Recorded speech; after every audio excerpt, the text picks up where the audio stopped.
स्थापितं येन भूतले स्वयं रूपः कदा महीं ददाति स्वपदान्तिकम्।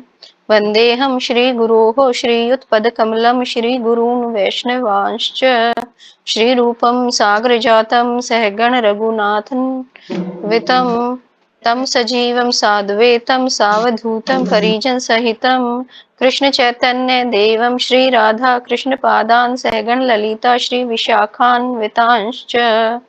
हे कृष्ण करुणा सिंधु दीनबंधो जगतपते गोपेश गोपिका कांत राधा कांत नमोस्तुते।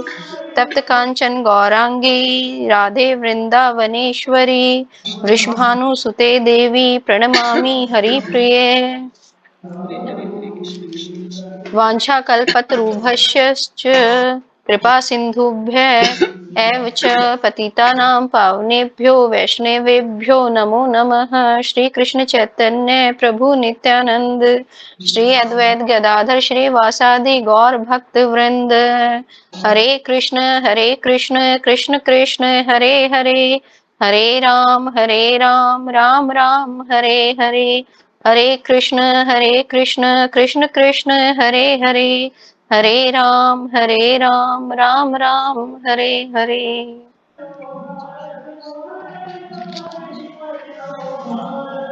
श्रीमद् भगवद गीता यथारूप अध्याय 5 कर्मयोग श्लोक संख्या 8 और 9। न किंचित करोमि इति युक्तः मन्येत तत्त्वव्यत् पश्यन् श्रवन् स्पर्शन् जिघ्रन् अश्नन् गच्छन् स्वप्न् स्पश्यन् प्रलपन् विसर्जन् गृहन् निमिषन् अपि इन्द्रियार्थेषु वर्तन्ते इति धारयन्। हरे कृष्ण माता जी, धन्यवाद प्रणाम। शब्द हरे किसी को कृष्ण माता दोहराना हो जी। तो दोहरा लीजिए सबको माता जी। आवाज साफ आ रही है? मुझे नहीं आ रही साफ। आवाज क्लियर नहीं है माता जी, आज आपकी आवाज क्लियर नहीं नहीं आ है। रही, साफ नहीं आ रही। माता जी दोबारा से ज्वाइन करो सुमन माता जी। ठीक है माता जी, मैं एक बार दोबारा ज्वाइन।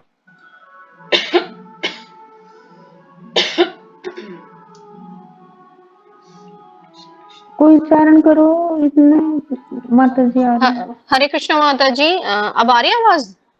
हाँ भी थोड़ी ठीक है।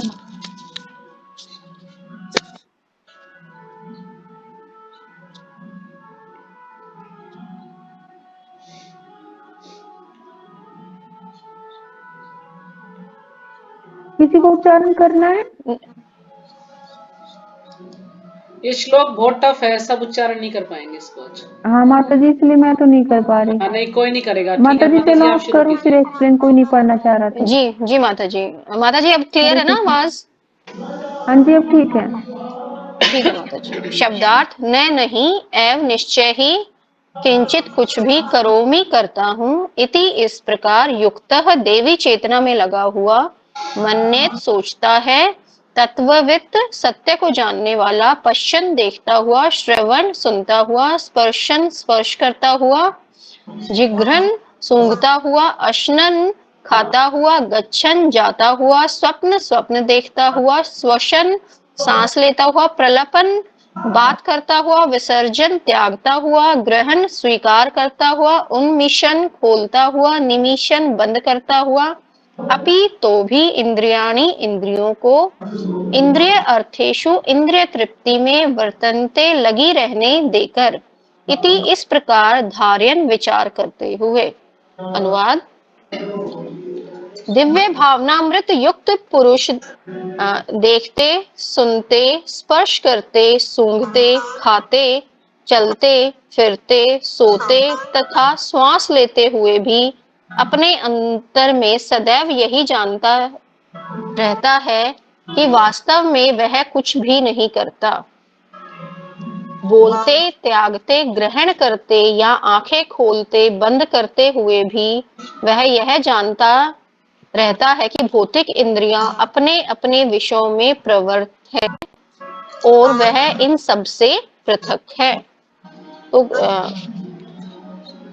अनुवाद के हिसाब से इस व्यक्ति के बारे में बताया जा रहा है जिसे दिव्य ज्ञान है, यानी जो कृष्ण भावनामृत में जो युक्त पुरुष है उसके बारे में। तो ये कहा गया है कि वो कोई भी क्रिया करता है, चाहे सुनता है, चाहे स्पर्श करता है, चाहे सुनता है, खाता है, पीता है, चलता है, फिरता है, सोता है या श्वास भी लेता है, तो भी अपने अंतर में सदैव यही जानता है। तो वो ये जानता है कि मैं एक जीवात्मा हूँ, मैं एक आत्मा हूँ, और जो शरीर है दोनों अलग अलग हैं।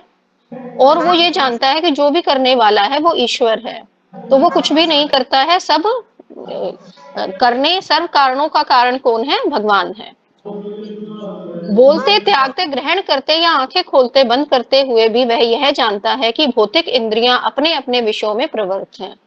तो जैसे व्यक्ति बोलता है या त्यागता है किसी भी चीज को, मल मूत्र इत्यादि ग्रहण करता है, कुछ भी किसी भी चीज को खाता है, पीता है, या आंखें खोलता है, बंद करता है, तो वो कोई भी ये जो भी क्रिया होती है ये हमारी इंद्रियां करती हैं। तो जो भौतिक इंद्रियां हैं अपने अपने विषयों में प्रवृत्त रहती हैं। तो इसमें यही बताया गया कि जो हमारी इंद्रियां हैं वो ये सारे कार्य करती है। जैसे कोई व्यक्ति जा रहा है तो उसको कि वो देखती है कि वो क्या कर रहा है, और वह इन सब से पृथक है। तो जो जीवात्मा है, यानी जो हमारी आत्मा है, लोगों को लगता है कि वो जो कार्य है या जो भी है वो उसकी इंद्रियां और वो जो शरीर है वो कर रहे हैं, और वो जो जीवात्मा है वो उनसे अलग है। तात्पर्य श्री प्रभुपाद जी द्वारा, चूंकि कृष्ण भावना भावित व्यक्ति का जीवन शुद्ध होता है। तो इसमें कृष्ण भावना भावित व्यक्ति के बारे में बताया गया है कि उनका जो जीवन है, उसका जो जीवन है वो शुद्ध होता है। शुद्ध क्यों है? क्योंकि वो भक्तिमय होता है, वो भक्ति में लगा रहता है। फलते उसे निकट तथा दूरस्थ 5 कारणों, तो 5 कारण बताए गए हैं जो किसी भी कार्य के समय अफेक्ट करते हैं उस कार्य को। कर्ता यानी जो उस कार्य को करता है, कर्म यानी जो कार्य किया जा रहा है, अधिष्ठान स्थापना करने वाला है, यानी किसी भी व्यक्ति ने जिसके पास अथॉरिटी है, पावर है, वो अगर कोई भी कार्य की स्थापना करता है या कुछ भी कहता है कि ये ऐसे होगा वैसे होगा, प्रयास जो उसको करने की कोशिश करता है, तथा भाग्य पर निर्भर किसी कार्य से कुछ लेना देना नहीं रहता। तो इसमें बताया गया जो एक शुद्ध भक्त है उसको ये जो 5 कारण हैं उनसे उस शुद्ध भक्त का कोई लेना देना नहीं है। इसका कारण यही है कि वह भगवान की दिव्य सेवा में लगा रहता है। तो कहने का अर्थ यही है कि जो शुद्ध भक्त है उसका जो कार्य है वो सिर्फ एक ही है, वो है भगवान की सेवा करना, उसी में लगे रहना। यद्यपि ऐसा प्रतीत होता है कि वह अपने शरीर तथा इंद्रियों से कर्म कर रहा है, जैसे ऊपर भी बताया गया था कि लगता है लोगों को कि वो अपने शरीर तथा इंद्रियों से कर्म कर रहा है, किंतु वह अपनी वास्तविक स्थिति के प्रति सचेत रहता है, जो कि आध्यात्मिक व्यस्तता है। लोगों को लगेगा कि वो सभी कार्य कर रहा है जो बाकी लोग भी कर रहे हैं, लेकिन उसकी जो चेतना होती है वो बाकी सभी लोगों की चेतना से भिन्न होती है। जैसे इसमें एग्जाम्पल के थ्रू आपको बताना चाहूंगी कि मान लिया एक भक्त है और एक चोर है, दोनों मंदिर जाते हैं, वो सभी कार्य वही करते हैं। मान लिया पहले मंदिर में गए तो भगवान को प्रणाम करते हैं, प्रसाद लेते हैं, प्रसाद ग्रहण करते हैं और वापस मंदिर से निकलते हैं। तो जो भक्त होता है वो भगवान का को धन्यवाद देता है, और बाहर निकल करके भी उसकी जो चेतना होती है वो शुद्ध ही होती है, वो कोई भी गलत कार्यों में लिप्त नहीं होता है। लेकिन जो चोर होता है मंदिर में तो वो सारे कार्य कर रहा है, जो कि एक नॉर्मल जो भक्त है, लोगों को देखने में ये लगेगा कि दोनों सेम है, लेकिन दोनों का जो भाव है, दोनों की जो चेतना है, चेतना का मतलब होता है जो मूल विचार है, एक व्यक्ति के मन में क्या मूल विचार चलता है, वहां जाकर के भी वो लोगों की पॉकेटमारी करता है और बाहर निकल के देखता है कि मैंने जो पॉकेट मारी है लोगों की उससे मुझे क्या प्राप्त हुआ है। लेकिन जो भक्त है वो उसकी जो चेतना है वो शुद्ध होती है, वो ये देखता है कि भगवान को क्या मैं खुश कर पाया, या मैं भगवान का नाम अच्छे से ले पाया या नहीं ले पाया। तो कहने का अर्थ यही है कि वास्तविकता में भी जब कई बार लोग हमें देखेंगे जो भी भक्त हैं, जो बहुत उच्च कोटि के भक्त हैं, मान लिया हम तो अभी बिल्कुल स्टार्टिंग के स्टेज पर हैं, लेकिन जो बहुत ही ऊंचे भक्त होते हैं, जो वास्तव में बहुत शुद्ध भक्त होते हैं, तो वो भी वही कार्य करते हुए नजर आते हैं जो कि बाकी लोग करते हैं। तो सभी को लगता है कि ये भी तो हमारे जैसे हैं, तो इनमें और हमें कोई डिफरेंस नहीं है, लेकिन उनकी चेतना में डिफरेंस होता है, उनके सोच में डिफरेंस होता है, उनका जो मूल विचार है कि मन में वो क्या सोचते हैं, उसमें डिफरेंस दिखाई देता है।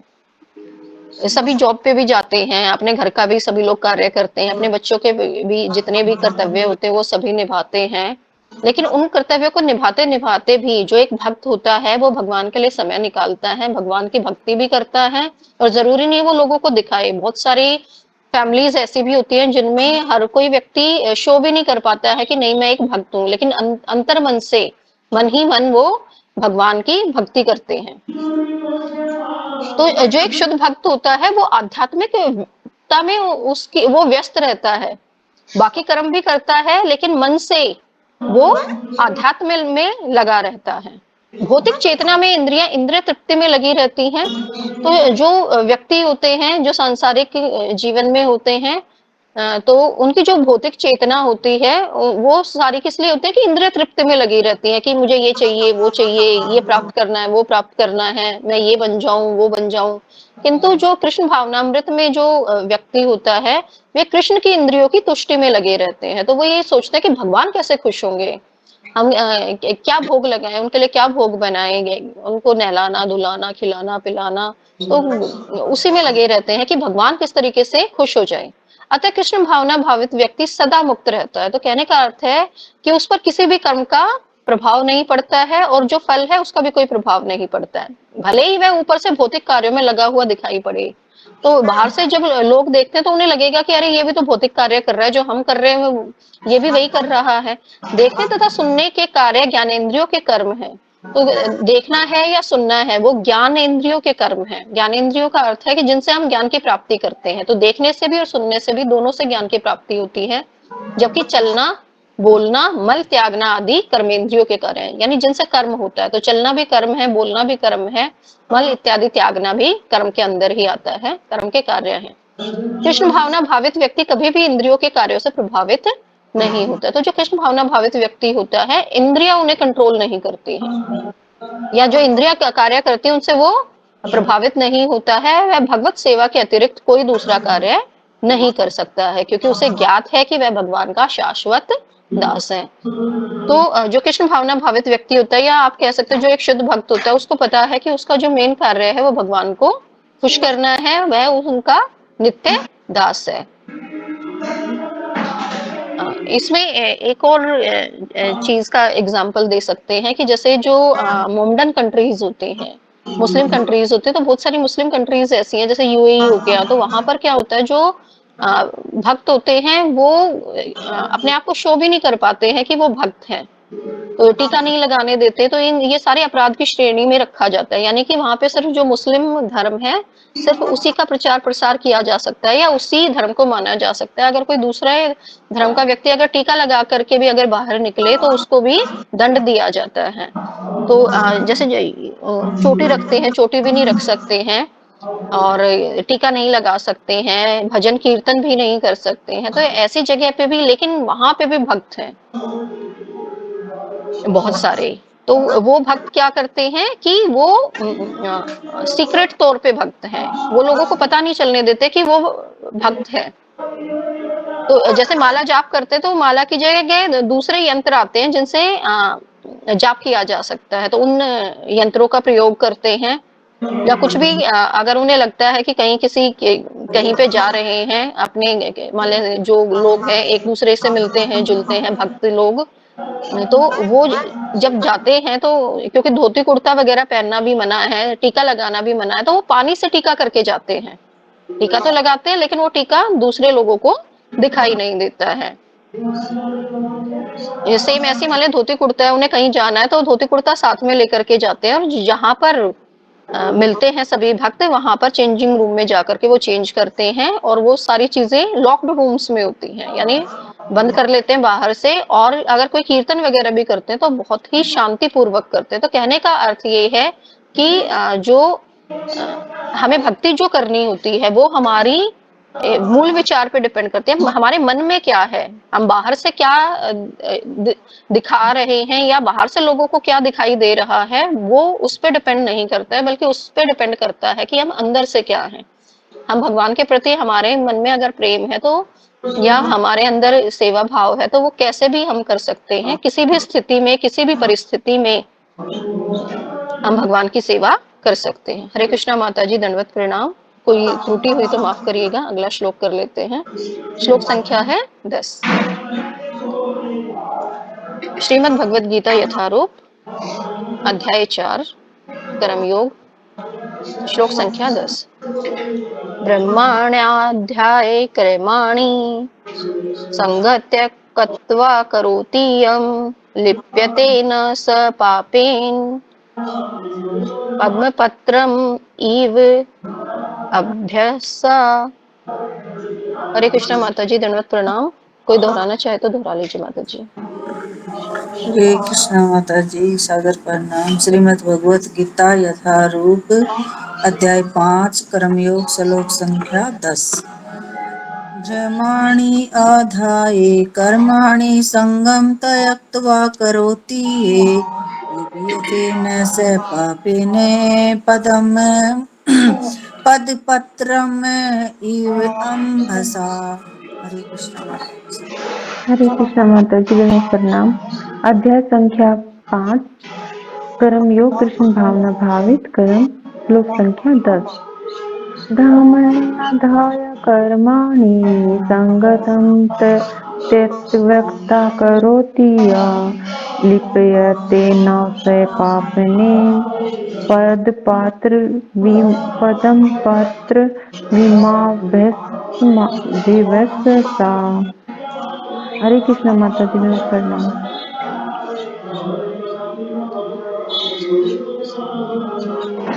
हरे कृष्णा माता जी। अनुवाद। जो व्यक्ति कर्म फलों को परमेश्वर को समर्पित करके आसक्ति रहित होकर अपना कर्म करता है, वह पाप कर्मों से उसी प्रकार अप्रभावित रहता है जिस प्रकार कमल पत्र जल से अस्पर्शित रहता है। तो इसमें यही बताया गया है कि कोई भी व्यक्ति है, कोई भी कार्य करे, कोई भी कर्म करे, तो अगर वो फलों को परमेश्वर को समर्पित कर देता है, जरूरी नहीं है कि भक्ति में ही कार्य करे व्यक्ति, तो कोई भी कर्म है, कोई भी व्यक्ति कोई भी कार्य करता है, कोई भी कर्म करता है, अगर वो परमेश्वर को उनके फलों को समर्पित कर देता है कि ठीक है भगवान को हाथ जोड़ करके कि जो भी मैं कार्य कर रहा हूँ, इसका जो भी फल है या जो भी है मैं आपको समर्पित करता हूँ, आसक्ति रहित होकर के। कहने का अर्थ ये है कि उसमें मोह नहीं होना चाहिए व्यक्ति का। जैसे हम कोई भी कार्य करते हैं, हमें लगता है नहीं हम सफल होने चाहिए, ये जो भी कार्य है इसका मुझे अच्छा फल मिलना चाहिए, तो फल की आसक्ति नहीं होनी चाहिए फल के प्रति। अपना कर्म करते रहो और फल जो भी होगा वो भगवान देंगे, तो उनके प्रति आसक्ति नहीं होनी चाहिए व्यक्ति को। अपना कर्म करता है, वह पाप कर्मों से उसी प्रकार अप्रभावित रहता है। तो अगर वो पाप कर्म भी उससे हो जाते हैं गलती से या जैसे भी, तो वो पाप कर्मों के जो फल होते हैं उससे भी उसके ऊपर कोई प्रभाव नहीं पड़ता है। तो इसमें एग्जाम्पल दिया गया है कमल पत्र। कमल पत्र का यहाँ पे है कमल का फूल। तो इसमें यही बताया गया है कि वो जल में ही होता है, लेकिन फिर भी जल जो है वो अगर पानी में भी डुबो दिया जाए कमल पत्र को, यानी कि जो कमल का फूल है, तो भी वो जो पानी की बूंदे हैं, इंसान को लगेगा तो सही कि हाँ भाई वो जल में डूब गया है, लेकिन फिर भी वो उस पानी से अस्पर्श रहता है। यहाँ पर तात्पर्य, यहाँ पर ब्रह्माणी का अर्थ है कृष्ण भावना अमृत में। तो ब्रह्माणी, जैसे ब्रह्मा जो शब्द है ज्यादातर भगवान के लिए किया जाता है, लेकिन यहाँ पर जो ब्रह्माणी है उसका अर्थ कृष्ण भावनामृत से लिया गया है, यानी कि उस व्यक्ति से जो कृष्ण भावना भावित है, उसमें डूबा हुआ है। यह भौतिक जगत प्रकृति के 3 गुणों की समग्र अभिव्यक्ति है। तो 3 गुण, जैसे कि सतोगुण, तमोगुण और रजोगुण, 3 गुण हैं प्रकृति के। तो ये कहा गया है कि उन्हीं की अभिव्यक्ति है ये जो भौतिक जगत है, इसमें तीन गुण पाए जाते हैं, से प्रधान की संज्ञा दी जाती है। यानी कई बार व्यक्ति सतोगुण में होता है, कई बार तमोगुण में होता है, तो कई बार व्यक्ति रजोगुण में होता है। तो उसकी प्रधानता तय करती है कि व्यक्ति क्या कार्य करता है। वेद मंत्र सर्व हीतेद ब्रह्मा, मांडुक्य उपनिषद 2 में, तस्माद एतद ब्रह्मा नाम रूपम मंत्रम च जायते, मुंडक उपनिषद 1.2.10 में, तथा भगवत गीता में 14.3 मम योनि मरहद ब्रह्म से प्रकट है कि जगत की प्रत्येक वस्तु ब्रह्मा की अभिव्यक्ति है। तो यहाँ पे भगवान के लिए यूज किया गया है कि इस जगत में कोई भी चीज है जो प्रकट हुई है इस जगत के अंदर, तो जो प्रत्येक वस्तु है वो उससे क्या होता है, भगवान का ही वो रूप है। अभिव्यक्ति का अर्थ है कि भगवान का ही रूप है। हम भी हैं जैसे ही या कोई भी चीज है जो इस जगत में व्याप्त है, तो ये कहा जा सकता है कि वो भगवान की ही अभिव्यक्ति है, भगवान का ही रूप है, लेकिन बहुत ही छोटा, आप कह सकते हो कि बहुत ही छोटा अंश है। और यद्यपि कार्य भिन्न भिन्न रूप में प्रकट होते हैं, यानी उन्हीं की अभिव्यक्ति होते हुए भी, उन्हीं का रूप होते हुए भी सभी अलग अलग हैं, किंतु तो भी वे कारण से अभिन्न हैं। ईशोपनिषद में कहा गया है कि सारी वस्तुएं परब्रह्मा या कृष्ण से संबंधित हैं, अतएव वे केवल उन्हीं की हैं। तो जितनी भी वस्तुएं हैं यहाँ पर इस पृथ्वी पर, वो सभी कृष्ण की ही हैं, और कृष्ण ही उनको की उत्पत्ति करने वाले हैं, जो यह भली भांति जानते हैं। यानी जिस व्यक्ति को इसका ज्ञान है कि सर्व कारणों के कारण भगवान ही है, जो भी इस पृथ्वी पर है, चाहे कोई व्यक्ति है चाहे कोई पदार्थ है, वो सब भगवान का ही है, वे ही प्रत्येक वस्तु के स्वामी हैं। अतः प्रत्येक वस्तु भगवान की सेवा में ही नियोजित है, उसे स्वभावतः शुभ अशुभ कर्म फलों से कोई प्रयोजन नहीं रहता। तो ये कार्य शुभ है, ये कार्य अशुभ है, तो जिस व्यक्ति को पूर्ण ज्ञान होता है, उसको शुभ या अशुभ कर्म फलों से डरने की आवश्यकता नहीं होती। यहाँ तक कि विशेष प्रकार का कर्म संपन्न करने के लिए भगवान द्वारा प्रदत्त मनुष्य का शरीर भी कृष्ण भावनामृत में संलग्न किया जा सकता है। तो जो मनुष्य को शरीर मिला है, इसको भी हम भगवान के मंगल कार्य में लगा सकते हैं। यानी हम कोई भी कार्य करते हैं, अगर जैसे आपको कि मतलब कोई व्यक्ति है, अगर ये सोचे कि जो भी मैं अर्न करता हूँ, जो भी कमाता हूँ, या जो भी है वो मैं भगवान के लिए कर रहा हूँ, या जो भी कार्य है मैं भगवान के लिए कर रहा हूँ, और अपने शरीर से संपूर्ण ऐसे कार्य करे जो कि कृष्ण को खुश करने के लिए हो, तब यह पाप कर्मों के कलमश से वैसे ही परे रहता है। तो जितने भी, अगर उससे कोई पाप कर्म हो भी जाते हैं, तो वो उनके प्रभाव से दूर रहता है, उसके कर्म फल जो होंगे तो उस व्यक्ति पर उनका कोई प्रभाव नहीं पड़ेगा। उसी प्रकार से जैसे कि कमल पत्र जल में रहकर भी भीगता नहीं है, तो जल में रहते हुए भी जो कमल का फूल है वो भीगता नहीं है। भगवत गीता 3.30 में भी कहते हैं, मयि सर्वाणि कर्माणि संन्यस्य, संपूर्ण कर्मों को मुझे, कृष्ण को समर्पित कर दो। यानी कोई भी कर्म आप करते हो उसे भगवान को समर्पित करके करना चाहिए। तात्पर्य यह है कि कृष्ण भावनामृत विहीन पुरुष शरीर एवं इंद्रियों को अपना स्वरूप समझकर कर्म करता है। तो हम कई बार क्या होता है, जो व्यक्ति कृष्ण भावना भावित नहीं होते हैं, उनके बारे में बताया गया है। तो ऐसे जो व्यक्ति होते हैं वो शरीर और इंद्रियों को खुद को समझ करके अपना स्वरूप समझते हैं कि जो भी है, जो इंद्रियां कर रही हैं या जो शरीर कर रहा है, वही मेरा कर्म है। किंतु कृष्ण भावना भावित व्यक्ति यह समझकर कर्म करता है कि यह देह कृष्ण की संपत्ति है। लेकिन कृष्ण भावना भावित व्यक्ति क्या मानता है कि जो ये शरीर भी है, ये भगवान ने ही दिया है, और अगर भगवान ने दिया है तो भगवान के लिए कर्म करना ही मेरा सबसे परम कर्तव्य है। अतः इसे कृष्ण की सेवा में प्रवृत्त होना चाहिए। तो शरीर को भी वो कृष्ण की सेवा में लगाना चाहता है। हरे कृष्णा माता जी, दंडवत प्रणाम सभी को। एक बार सब अनम्यूट होके माता जी का धन्यवाद करेंगे। हरे कृष्णा कृष्णा कृष्णा हरे हरे, हरे राम राम राम हरे हरे। हरे कृष्णा बहुत बहुत माता जी, धन्यवाद माता जी दंडवत आपका, प्रणाम। आपने बड़े अच्छे से श्लोक को समझाया, तो बहुत धन्यवाद आपका। माता जी मतलब मुझे लगा जैसे ना आप एक बार बता दीजिएगा, तो मतलब मुझे ऐसा लगा कि नहीं, कहीं कहीं त्रुटि रह गई है क्योंकि नहीं नहीं, मुझे भी ना ऐसा तो कुछ कई नहीं जगह। है, ऐसा तो कुछ नहीं है। बाकी मैं इसको कर देती हूँ, एक बार थोड़ा सा समझा देती हूँ। आपको यहाँ पे शोर तो नहीं सुनाई दे रहा कुछ? यहाँ पे नहीं माता जागरण जी, हो रहा है, मेरे घर के साथ में जागरण हो रहा है, तो कुछ शोर आ रहा है आपको? आपके घर के साथ में जागरण हो रहा है, मेरे घर के साथ में बनवारा निकल रहा है। हाँ तो बिल्कुल यहाँ पे वो श्याम बाबा का जागरण, बिल्कुल मेरा गेट से गेट आमने सामने है, तो शोर तो नहीं आ रहा आपको किसी को यहाँ पे? ठीक है, तो ठीक है, श्लोक को कम कर लेते हैं थोड़ा सा।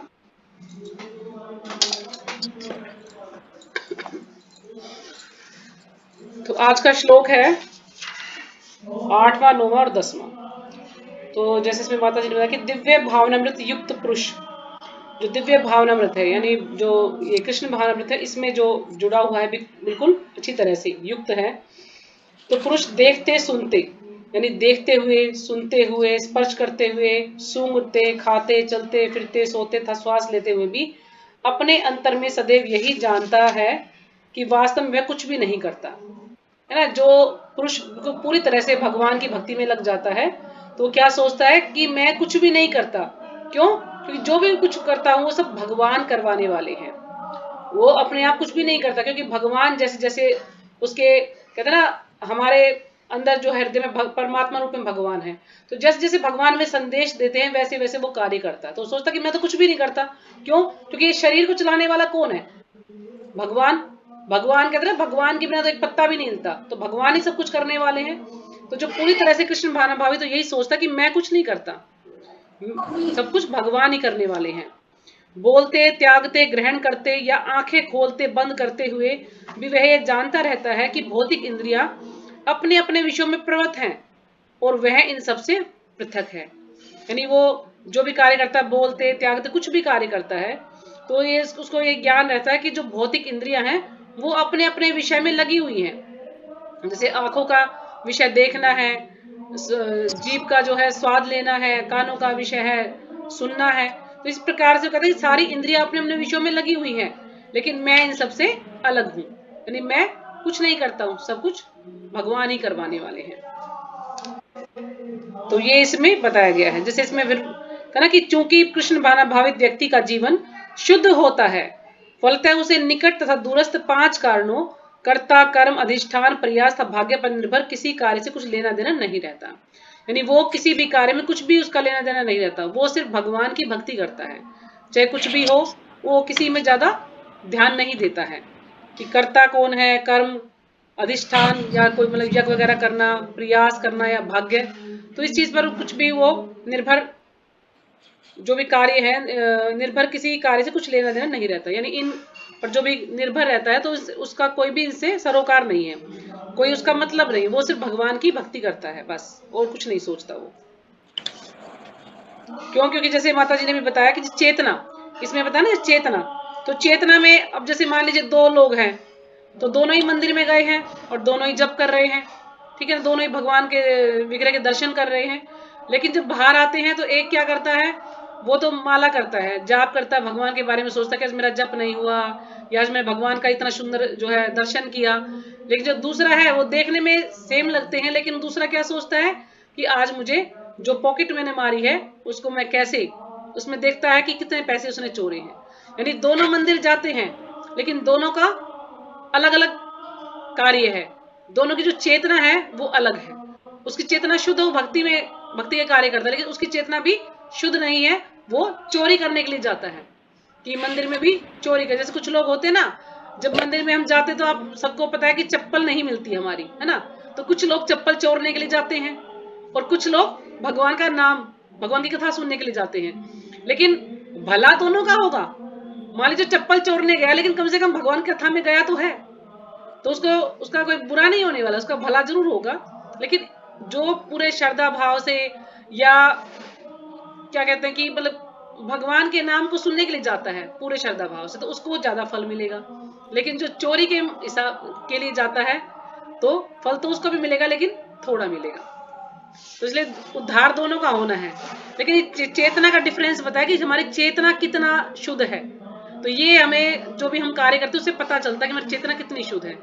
जैसे कि माता जी ने दुबई का उदाहरण दिया कि इसमें वहां पर मतलब लोगों को इतना स्ट्रिक्टनेस है कि वो उजागर होकर धोती कुर्ता नहीं पहन सकते, भक्ति नहीं कर सकते, वो उन्हें बड़े छुप छुप के भक्ति करनी पड़ती है। कहीं पर भी जाते हैं तो धोती कुर्ता बैग में लेकर के जाते हैं, और जो काउंटर आपने देखा ना इस्कॉन में काउंटर मिलते हैं तो उसको वो रखते हैं, ज्यादातर जपमाला नहीं रखते।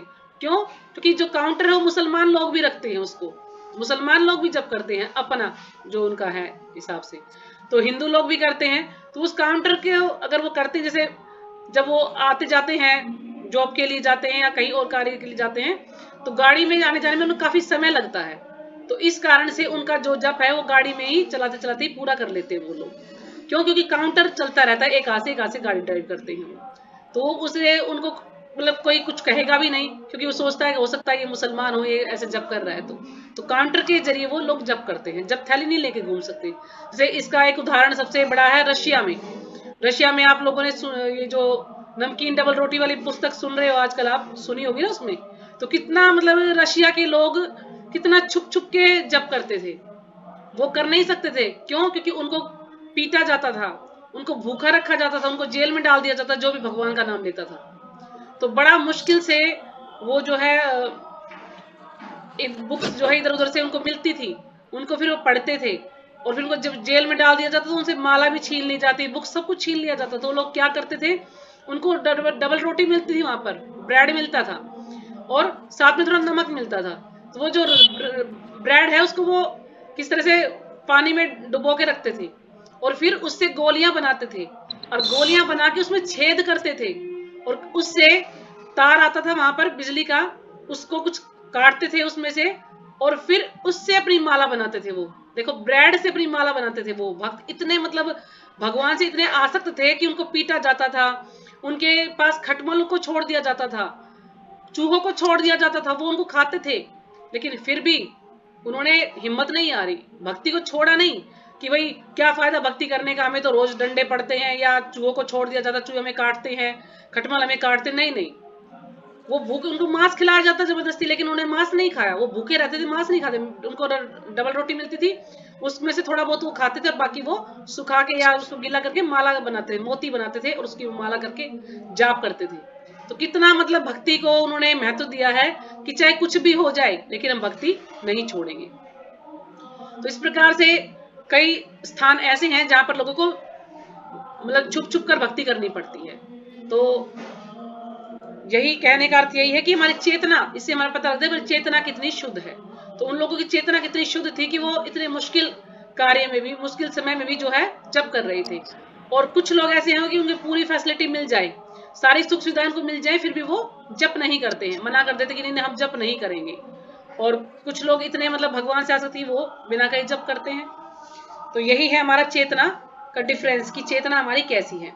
तो जैसे 10वां श्लोक है कि जो व्यक्ति कर्म फलों को परमेश्वर को समर्पित करके आसक्ति रहित होकर अपना कर्म करता है, वह पाप कर्मों से उसी प्रकार अप्रभावित रहता है जिस प्रकार कमल पत्र जल से अस्पर्श रहता है। यानी हम सारे कर्म फलों को, हम जो भी कर्म करते हैं अपने, हम उनका फल की इच्छा ना करें कि मुझे इसका कोई फल नहीं चाहिए, और सारा जो भी फल है वो भगवान को अर्पित कर दे कि हमें कर्म फलों को भी फल नहीं चाहिए और भगवान के लिए हमने कर्म किए तो सारा फल भगवान को अर्पित कर देते हैं।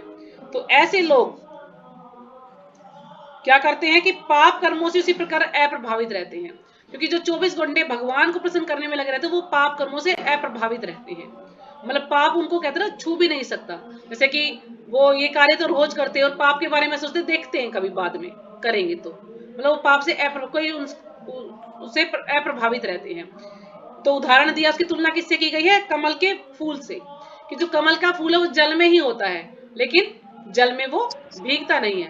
अब देखिए कमल का फूल लीजिए, उसमें थोड़ा सा जल डालिए तो वो जल कहीं पर भी नहीं, वो सारा जल इधर उधर चला जाएगा। कमल का फूल जो है बिल्कुल सूखा दिखाई देगा आपको। तो यानी जिस प्रकार से जल, जो कमल का फूल है वो कीचड़ में रहकर भी खिला रहता है या पानी में रहकर भी वो भीगता नहीं है, इसी प्रकार से जो भक्त है वो जब भक्ति करता है तो भगवान से इतना आसक्त हो जाता है कि जो पाप कर्म है उसको छू भी नहीं सकते। यानी पाप कर्मों से वो प्रभावित नहीं होता है, उसका कुछ भी प्रभाव नहीं पड़ता, वो पाप कर्म के बारे में सोचता ही नहीं, क्योंकि वो 24 घंटे भगवान की भक्ति में लगा रहता है। कि जिस प्रकार से जो कमल का फूल पानी में नहीं भीगता, इस प्रकार से एक भक्त भी पाप कर्म में नहीं पड़ता, उसका उस पर कोई प्रभाव नहीं पड़ता। तो यही आज के श्लोक में बताया गया है। तो ठीक है माता जी, यहीं पे विराम करें या एक श्लोक और किया जाए, क्योंकि पूनम माता जी चली गई हैं तो कल ही करें फिर या तो इसको। कल कर लेते हैं माता जी। ठीक, हरे कृष्णा माता जी, धन्यवाद माता जी, धन्यवाद हरे प्रणाम। कृष्ण सादर प्रणाम सभी भक्तों को। सकलपत्रुभस्य हरे कृपा कृष्ण। सिंधु एव च पतितानां पावनेभ्यो वैष्णवेभ्यो बहुत धन्यवाद। तो कल सब इसी टाइम मिलते हैं, थोड़ा जल्दी आने का प्रयास कीजिए, सब जो है 8 बजे आएंगे तो थोड़ा समय ज्यादा मिल जाएगा हमें करने के लिए।